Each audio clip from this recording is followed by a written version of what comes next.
Мы рады вас приветствовать на канале Якутия-24. Это проект «Испытано на себе». И сегодня, дорогие друзья, мы с вами вместе со мной испытаем на себе роль сотрудника нефтебазы Туймада нефть. Как видите, я уже получил спецодежду. Она такая довольно удобная, комфортная. Также прошел инструктаж по технике безопасности, потому что сама по себе нефтебаза является объектом особо опасным, да, то есть туда просто так не попадешь.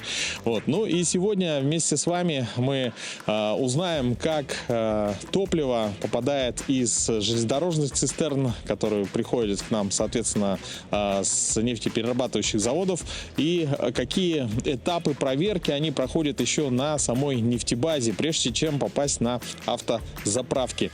Ну что, давайте начнем. Я думаю, сегодня будет очень-очень интересный выпуск. Ну что, мы наше знакомство начнем именно от тех цистерн, которые приходят сюда по железнодорожным путям. Здесь у нас разные виды топлива. Тут и дизельное топливо, и 92-й, 95-й бензин, керосин. В общем, сейчас наша задача будет открыть одну из цистерн с 95-м бензином и взять, замерить, во-первых, объем и взять пробы для анализов. Испытано на себе. Ну что, друзья, прежде чем вообще получить доступ до вагонов, соответственно, вагоны приходят по железнодорожным путям. Познакомьтесь, это Станислав, машинист нефтебазы Туймада нефть. Станислав, расскажи, что входит вообще в твои задачи? Во-первых, мы должны убедиться на отсутствии лишних предметов на железнодорожном пути. Угу. И оповещаем оператора товарного, что вагоны подошли. И мы вот сразу в первую очередь подключаем заземление и оповещаем товарного оператора. Угу. То есть вы подготавливаете вагон для того, чтобы уже товарный оператор мог безопасно подойти и сделать забор топлива. Да, так точно. Друзья, познакомьтесь, Сардана Монастырева, товарный оператор нефтебазы Туймада нефть. Сардана, расскажите, какой у нас будет план действий? Я товарный оператор, значит, я принимаю вагон. Угу. С топливом у нас поступило топливо АИ-95 премиум класса. Сверяем сначала номер вагона по накладной, смотрим тип вагона, потом идем проверять пломбу, номер пломбы.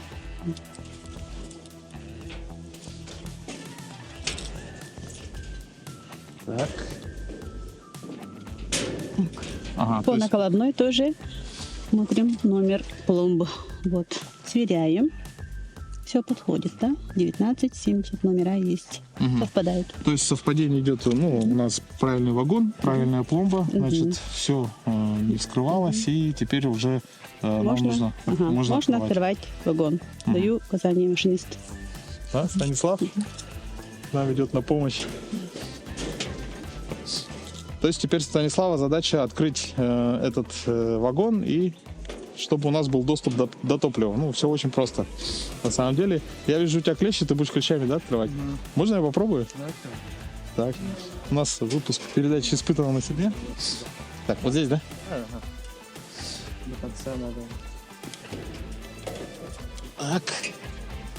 И зажимаю, да? Так, попробуем. Опа, все, есть. Ага.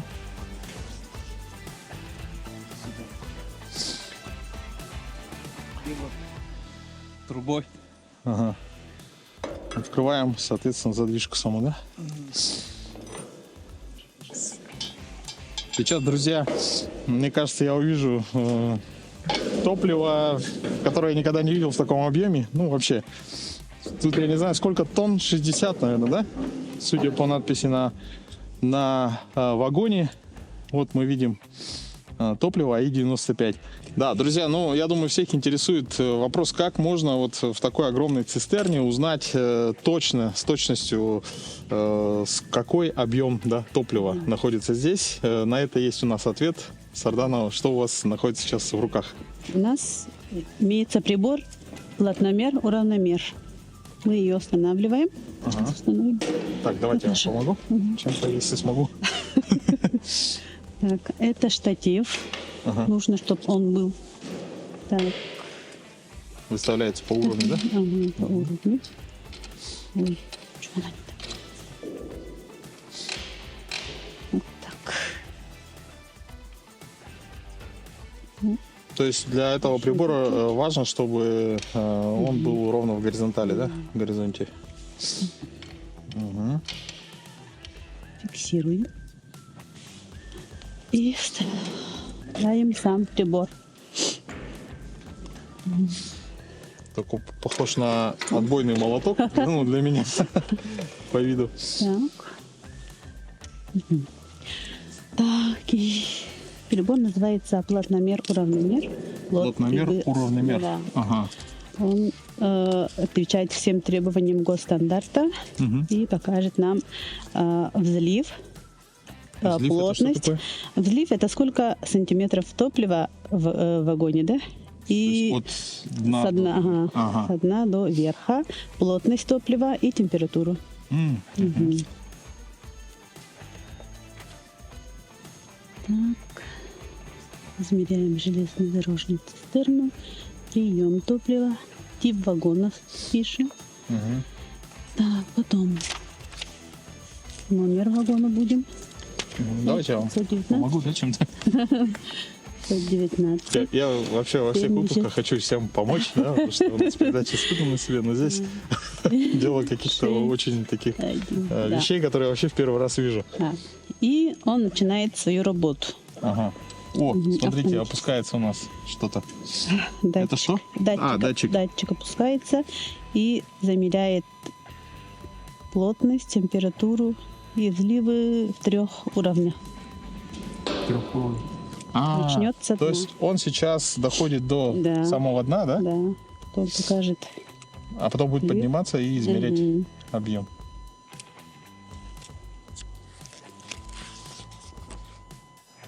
Он рассчитывает массу продуктов в вагоне и архивирует все данные замеров в своей памяти, которые мы по приходу в операторскую накинем на свой рабочий компьютер для дальнейшей архивации и расчета и документирования. Вот, кстати, он уже Ага. верхнюю часть, да, Самую верхнюю измеряет. часть.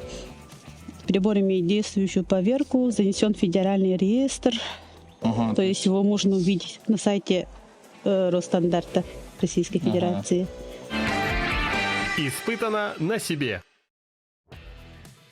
Друзья, ну сейчас познакомьтесь, Елена Киселева, лаборант нефтебазы Туймада нефть. Елена, сейчас нам предстоит, да, сделать забор топлива. Да, мы сейчас будем отбирать пробу топлива, поступившего бензина марки АИ-95 железнодорожной цистерны. Для этого нам понадобится вот такой пробоотборник с закрывающейся крышечкой. Сейчас мы его опустим на дно цистерны и наберем пробу в бутылочку. Отбор пробы будет производиться по нормативному документу. В данном случае это ГОСТ, действующий 2517. Мгм.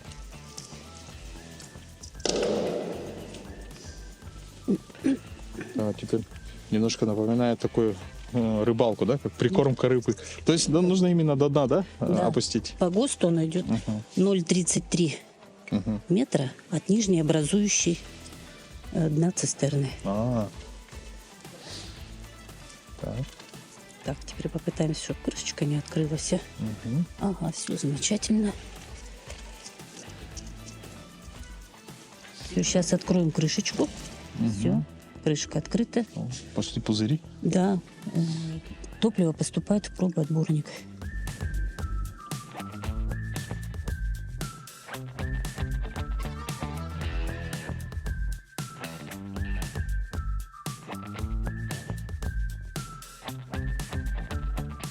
Все, топливо набралось. Понимаем. Так. Бутылочку открыть, Да, да? бутылочку можно открыть. Есть вороночка еще. Давайте я подержу. Ой, без перчаток. Вот тут вороночка. Все. Сейчас мы наберем топливо сюда.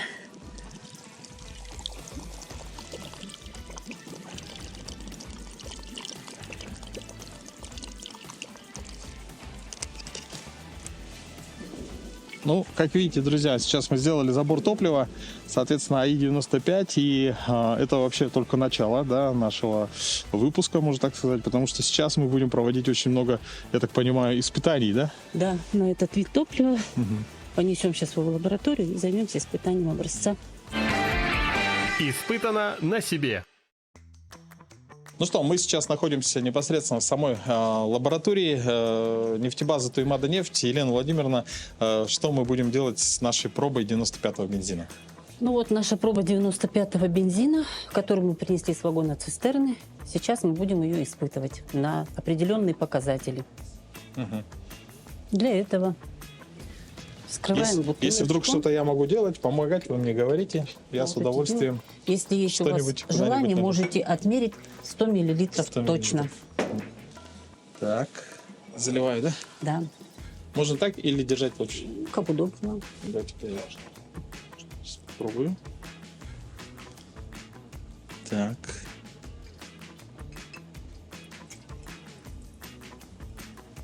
Ничего страшного, если что, мы это льем. Да, не долили Так, чуть-чуть, да, 100 95. миллилитров долейте. Теперь... О, перелил. Так. Ничего, мы сейчас Ага. лишнее уберем. Так, бутылочку закроем во избежание испарения. Отмерим четко. Все, 100 миллилитров 100 есть. миллилитров. Но мы сейчас поставим фракционный состав все-таки сначала. Фракционный Да, состав? поставим фракционный Хорошо. состав. Берем колбу для перегонки. Осторожно переносим сюда наш образец. Фракционный состав нам что показывает? Ну, фракционный состав бензинов – это, как это, важная характеристика качества бензинов.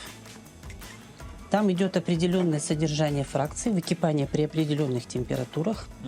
Сейчас положим вот такие, в простонародье называются кипелки, по избежанию вспенивания топлива при нагреве. Кипелки. Это шарики, да? Да. А, Так, теперь возьмем нашу пробу и пойдем поставим на перегонку. То есть на фракционный состав. Определение фракционного состава. Закроем пробочкой, подгоним термометр и установим. Так, если мы добавили Прибор. кипелки, значит он будет нагреваться, да, соответственно? Нет, он будет кипеть. А, даже кипеть? Он будет кипеть. А. Бензин будет кипеть в любом случае. Просто не будет резкого вспенивания. Что исказит результаты анализа, нам придется заново ставить перегонку. Устанавливаем нагревательное гнездо, нашу колбу. Так, пока вы устанавливаете, такой вопрос. Вот эти шарики, то есть они не дают выкипать вспениванию? Да, резкому вспениванию. И проба будет уже не капать сюда, дистиллят, а просто она сюда выбежит. Это будет- можно ли это использовать в бытовых условиях, например, чтобы суп не выкипал? Нет, нет, конечно. Почему такая мысль возникла? Так, ставим наш приемный цилиндр. Включаем прибор. Все. И ждем падения первой капли. Это будет начало кипения бензина. То есть отсюда пары поднимаются, охлаждаются через холодильник. Там у нас лед заложен в холодильнике. Пары охлаждаются и поступают в приемный цилиндр. Принцип работы что-то мне напоминает. Ну да. Перегонный аппарат, да? Да, получается? да, да. Это Аппарат своего рода перегон. перегонный аппарат. Сейчас мы закроем в избежание паров выкипания. Можем замерить октановое число экспресс-методом. Но каждая конструктивная особенность двигателя рассчитана на определенный вид топлива по октановому числу.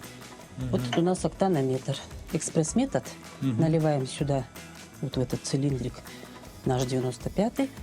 Включаем. Я почему-то думал, что чем выше число, тем мощнее горит. Как-то, ну, что, типа 92-й, например, 95-й мощнее горит, чем 92-й. Это я ошибался, да? В смысле, как горит? Я не Не понимаю. знаю, имеется в виду вообще вот так. Он сгорает в двигателе без детонации. Меньше детонации так получается. Естественно, мощность двигателя из этого больше. Возрастает. Да. Ага. Ну вот в данном случае у нас октановое число 95,6 и 85,7.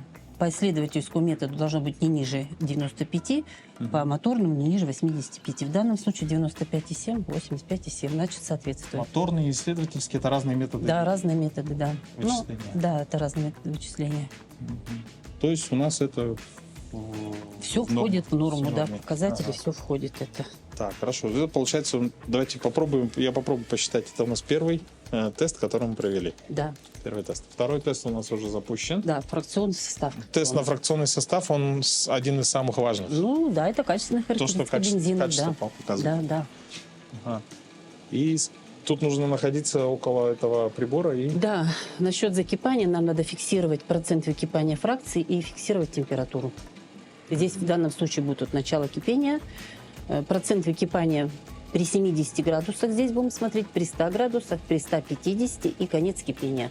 Когда бензин полностью выкипит, испарится, перетечет. Сколько да. по времени проходит такой тест? Ну, минут 30-40. Вот Минут уже 30. начинаются первые, пошли, так сказать, Обратите капельки. внимание, у нас уже бензин Начинается начинает. закипание.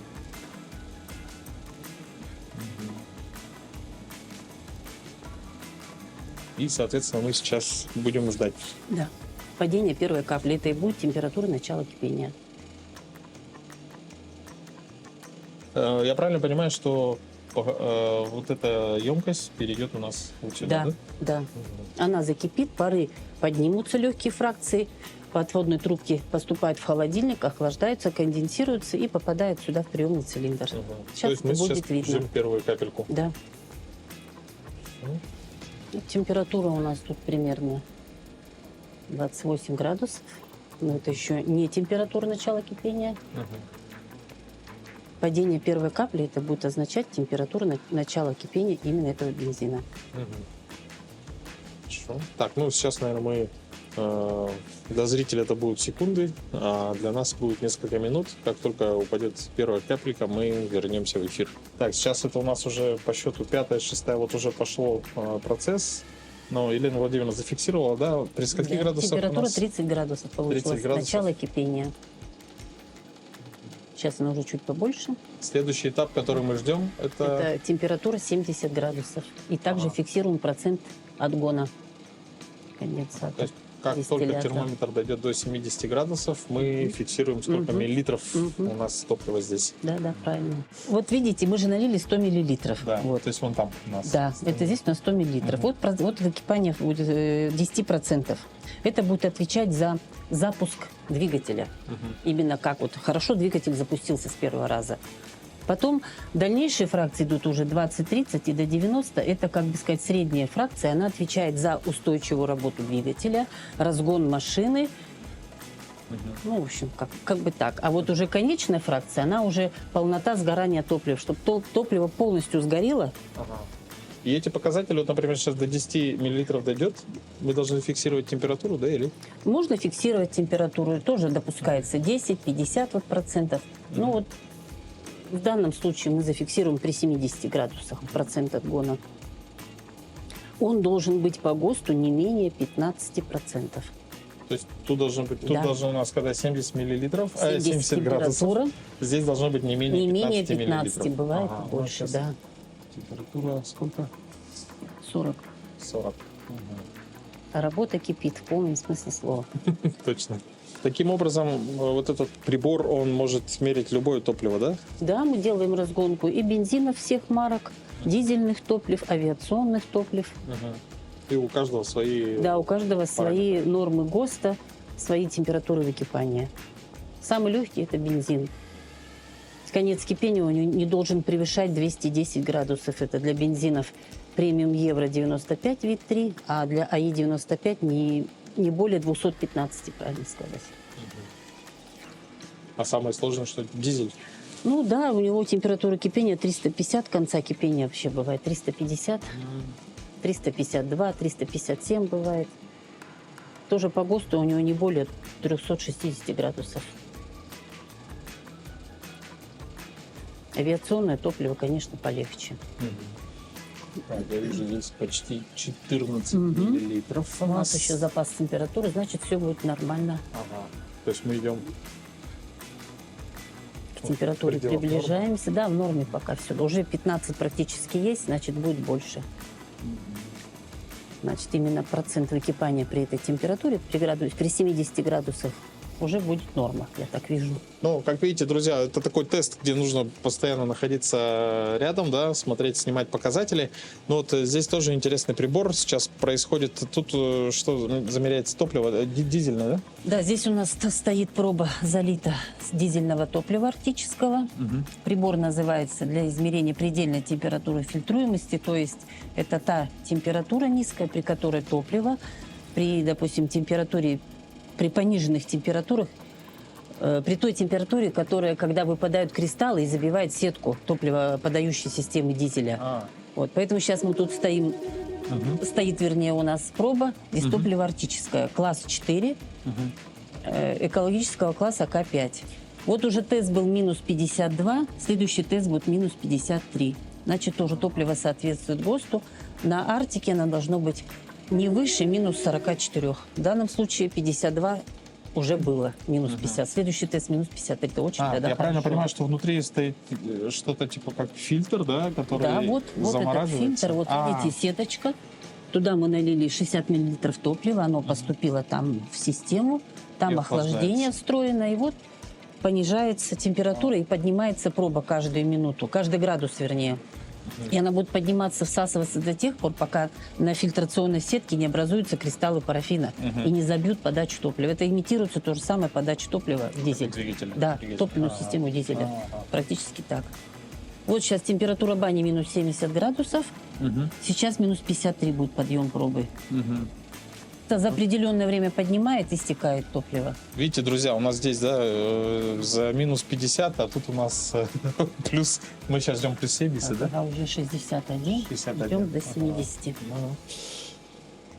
А, допустим, я правильно понимаю, что для Якутии делают определенные, допустим, арктическое топливо, которое как бы в России, ну, в центральной особенно... Да, в как бы центральной части редко встретишь арктическое топливо, это я согласна. Но здесь же в топливо добавляются определенные присадки, в данном случае депрессорно-диспергирующие присадки, которые уменьшают образование вот этих кристаллов парафина, которые забивают именно сетку вот эту. И вот срок хранения у такого топлива дисперсно, в общем, с присадкой 6 месяцев. Но вообще топливо гарантийное год хранится. А, то есть Арктику нежелательно там сказать, я на следующую зиму залью, да? То Ну есть да, присадки все равно же, мало надо ли, его использовать именно. могут выпасть в осадок, и они уже не будут действовать. Это практически тот же самый антигель. Оно предотвращает топливо, чтобы оно в гель не образовалось в зимнее время при холодных температурах, при пониженных. 65 градусов. Опять, да? А, кстати, вот такой вопрос еще. Например, сколько можно хранить вот бензин, например, ну, в канистре, вот, где-то в гараже там, или... Ну, вообще гарантийный срок хранения у бензинов 1 год. При том же, если они правильно транспортируются, хранятся, для этого тоже есть ГОСТ 1510, который маркировка транспортирования и хранения нефтепродуктов. Вообще год. То есть гарантия год, а дальше уже на свое А дальше усмотрение. уже, да, делаются опять испытания лабораторные. Если оно не поменяло свои свойства в период хранения, значит, его используют. Если нет, значит, что-то с ним решать. Либо переводят в другой сорт, либо прибегают к восстановлению, что тоже в практике такое есть, восстанавливают качество. Ну, я так По понимаю, какому-то показателю. например, если особенно лодочный бензин, разбавленный, ну, для двухтактным маслом, скорее всего, уже не стоит использовать через год. Да. Конечно. Но я в этом Но году это сделал и у пожалел, нас- кстати. У нас топливо не хранится по году. У нас очень большой приход топлива и большая я реализация. даже не про у это, я нас. имею в виду, допустим, в частных, ну, есть канистра, там стоит, допустим, и можно ли ее использовать? То есть в течение года ее нужно Да, использовать? по идее, да, с датой изготовления именно бензина этого. Так, что тут у нас? Ага, 70 есть. Смотрим, у нас тут 36% экипания. Все это норма.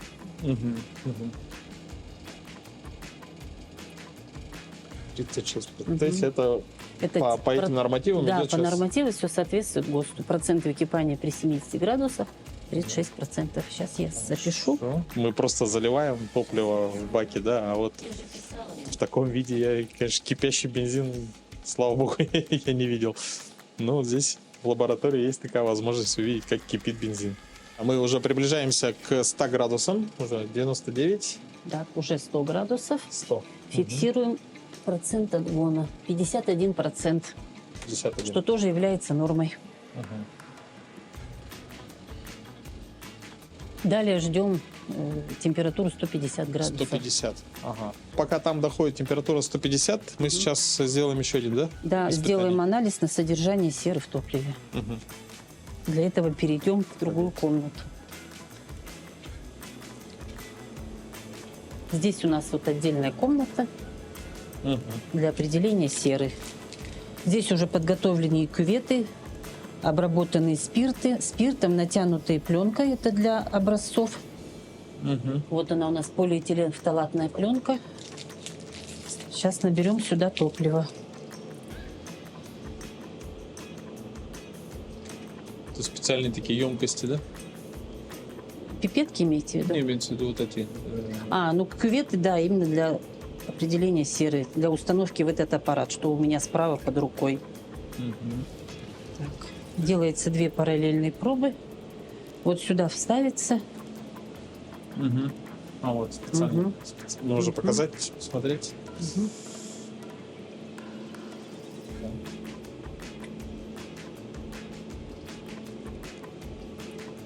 Здесь у нас написано И95, К5. Все, включаем анализ. Вот он длится 10 минут. И на выходе он покажет Покажет содержание топлива. серы и выйдет чековая лента. Чек выйдет.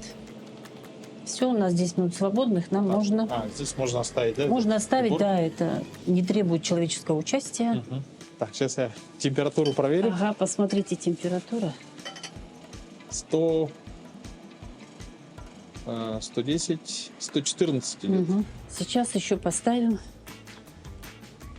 Что это такое? испытание на анализ давления насыщенных паров бензина. Здесь вот комплектация манометр. Называется бомба Рейда. Как? Бомба Рейда. Бомба Рейда. Да, толстостенный сосуд. Так, Неожиданное название. Бомба Рейда. секундочку. Так, хорошо.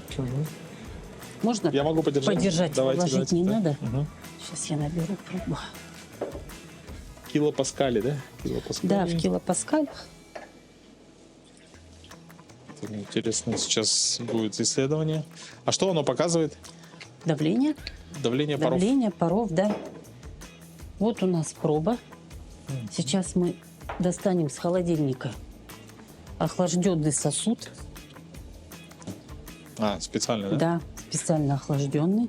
Зальем сюда топливо до перелива.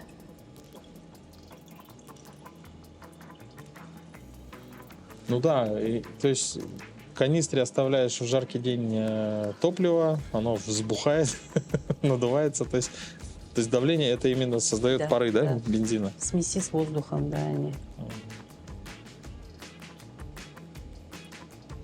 У меня есть канистры такие, как плоские, и у них от температуры, вообще не знаю от какого состояния, разный объем получается. Иногда 18 влазит, иногда 20. Пробу топлива перенесли сюда. Теперь нам надо быстро максимально собрать. Давайте. Собрать аппарат. Кручу, да? Да. Нет, я вот нижнюю надо Давайте я держу. камеру крутить. Максимально быстро Скорость, да, собрать. нужна?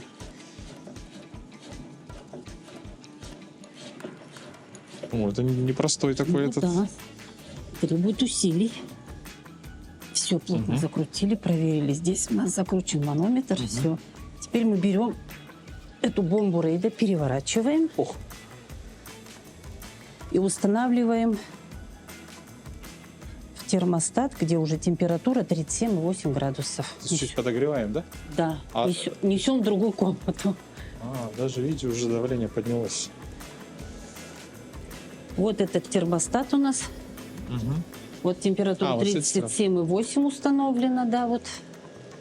Сейчас сюда устанавливаем их и ждем. Мы встряхнули уже нашу бомбу Рейда. Все, и пусть она стоит. Видите, уже нагрев пошел сразу О. в теплой воде. И уже давление Рост паров давления увеличивается, да. И на это тоже есть свои нормы, да? Да, конечно, в зимнее, в летнее время. То есть Но это сейчас еще не последняя цифра. Сейчас мы еще раз достанем, еще раз будем встряхивать несколько раз. И пока стрелка манометра не перестанет добавляться, потом выводим среднее значение, то и будет температура и давление насыщенных паров бензина. Так как это нагрето, значит, это Да. для летнего, да? Нет, почему? периода. Это, Нет? это по ГОСТу, по методике испытаний, баня должна быть 37,8 градусов. Ну, пока ждем 5 Так, минут. ждем, да? Такое, что пусть стоит оно. Надо проверить, Пойдем кстати, посмотрим сейчас. наш фракционный состав. Температуру. Так, давайте я сейчас... Как он себя тут Проверю. ведет. 142. Все, тогда ждем сейчас 142. 150. Ага, Никуда не чуть отходим. осталось.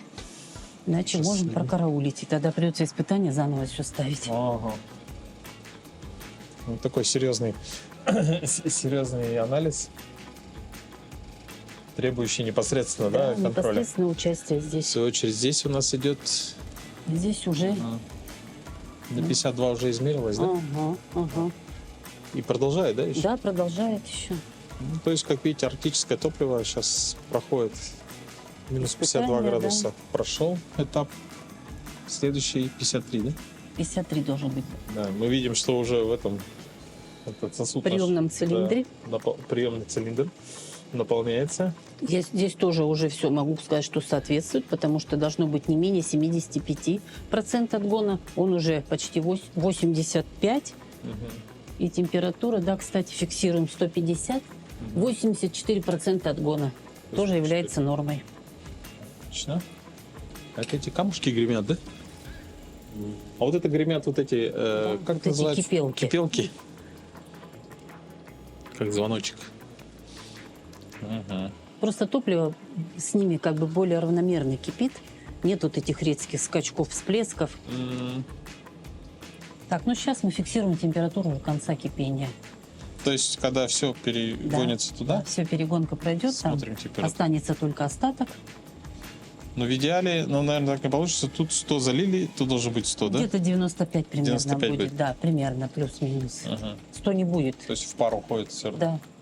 Кипение завершилось, то есть вся практически, да, весь Весь всё объем. топливо, весь объем перешел сюда, в эту часть, и зафиксировали Температуру конца кипения, конца да. кипения. Сколько Всё. получилось? 199, что соответствует норме.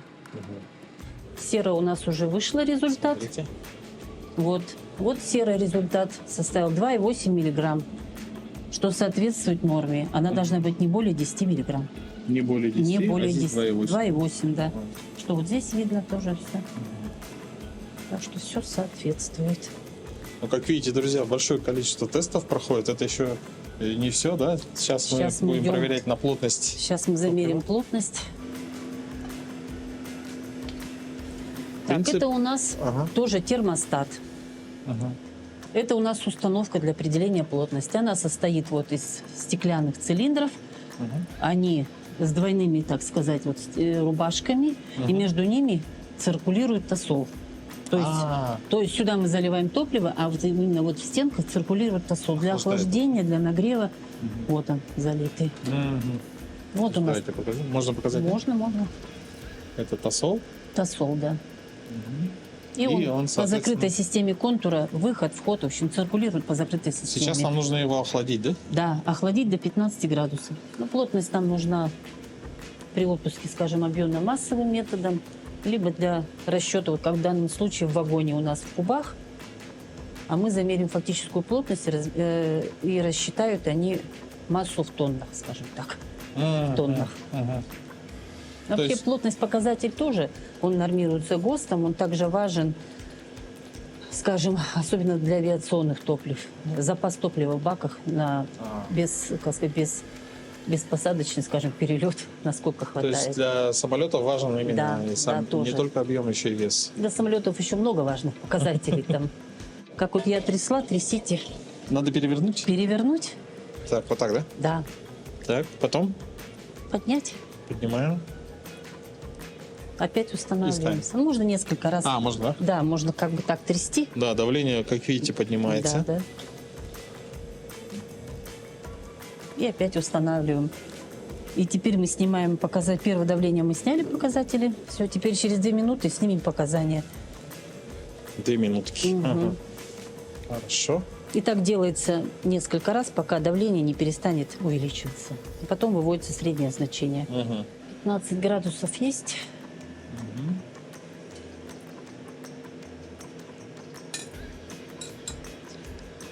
И Так, берем ареометр. Так, у нас температура бензина 15 градусов. Да, и... ну, это температура пока, то, что положили, ареометр показывает. А так Ага. бензина температура 15. Мы же замерили ареометр этим термометром. И здесь 15. Вот. Теперь просто надо снять показания плотности. 744,5 градуса плотности. Плотность 744,5. 744,5. Да? Норма. Да, это тоже норма. Ну вот у нас давление паров в данный момент 78 килопаскаль. Все. И остановилась стрелочка. То есть Да, она не стрелка поднимается. уже не поднимается. Все. Фиксируем давление паров. Давление насыщенных паров бензина. А какие нормативы? Так, нормативы у них от 35 до 100 килопаскаль. То есть это тоже... Норматив уложились, значит все нормально. Так, ну все, получается, испытания для бензина у нас прошли. Да. И в итоге... Цистерна у нас и топливо в ней марки АИ-95 отвечает требованиям ГОСТа. Сейчас позвоним операторам, дадим разрешение на слив. Ну, друзья, в свою очередь мы поблагодарим Елену Владимировну. Сейчас вы будете звонить, да, машинистам, и, соответственно, мы с вами вновь вернемся к тому вагону, где мы уже проверили бензин АИ-95 по всем параметрам в лаборатории. Здесь прямо вот вместе с вами. Ну и, соответственно, узнаем, что делается с топливом дальше. Испытано на себе. Во-первых, мы открываем вагон. Ага. Вот машинист сейчас будет открывать. Сейчас будем устанавливать установку нижнего слива. Так. Это похоже на роботизированную руку немножко. Так. Ага.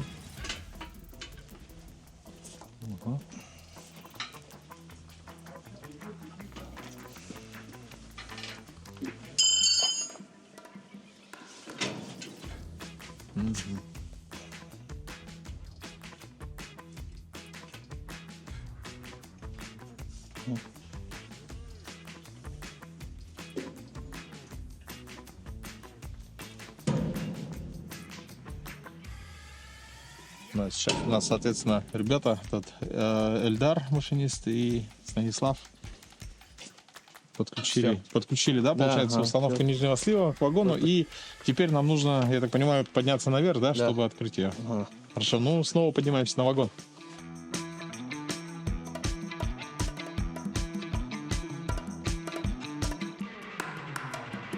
Ну и, соответственно, друзья, сейчас, когда мы откроем этот вагон, дальше топливо, 95-й бензин, пойдет уже в емкости, да, в которых будет храниться для того, чтобы далее отпускаться в автоцистерны, бензовозы. Так, вот вагон. А, у тебя специальный ключ, да, такой? Да, специальный ключ. Ага. Так, слушай, сейчас получается... Это не сложный, да, процесс? Да, это не сложный процесс. Можно попробовать, да? Да, пройти. Так, друзья, ну что, сейчас... Я так, понимаю, вот этот ключ ставится вот сюда. Так, и против часовой, да? Да. Так, Медленно открываем. открываем. Ага. Не спеша, да? Ага, до конца. До конца. Прям до упора должно До быть, да? упора должно До упора. быть, да. Вот. О! Смотрите, у нас пошли пузыри, значит. Уже открылось у нас там. Мы убедились, что вагон открылся. Ага. Да, когда еще увидишь бурлящий 95-й. Ну, друзья, ну что, сейчас на ваших глазах я своими руками открыл 60 тонн топлива. Да, и они пойдут дальше уже до потребителя. Может быть, я когда-нибудь его себе залью, соответственно, в бак своего автомобиля. Большое спасибо тебе. Да. Не за что.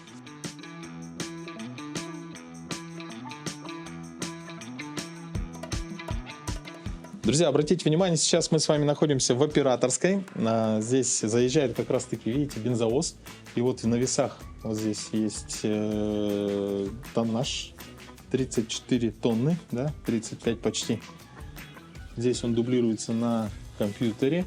И я правильно понимаю, что на выезде будет заново взвешиваться машина, и добавочный вес — это есть вес топлива. Да. Мы снова встретились с Арданой. Сардана, расскажите про это. Так, отпуск топлива у нас производится следующим способом. Подходит, например, подъезжает машина, подходит водитель к нам, к оператору, и предъявляет документы. Да? Документы на машину и калибровочную таблицу. Калибровочная таблица — это вместимость автоцистерны, объем топлива, который вместится в эту машину, в почку. Да? И обязательно предъявляет доверенность. Вот вы видите здесь на экране, как это, наверное, не колонки называются? ТЗК. ТЗК? Топливозаливочный комплекс. В окошко посмотрите, там вот эти бензовозы стоят. Вот, их видно отсюда.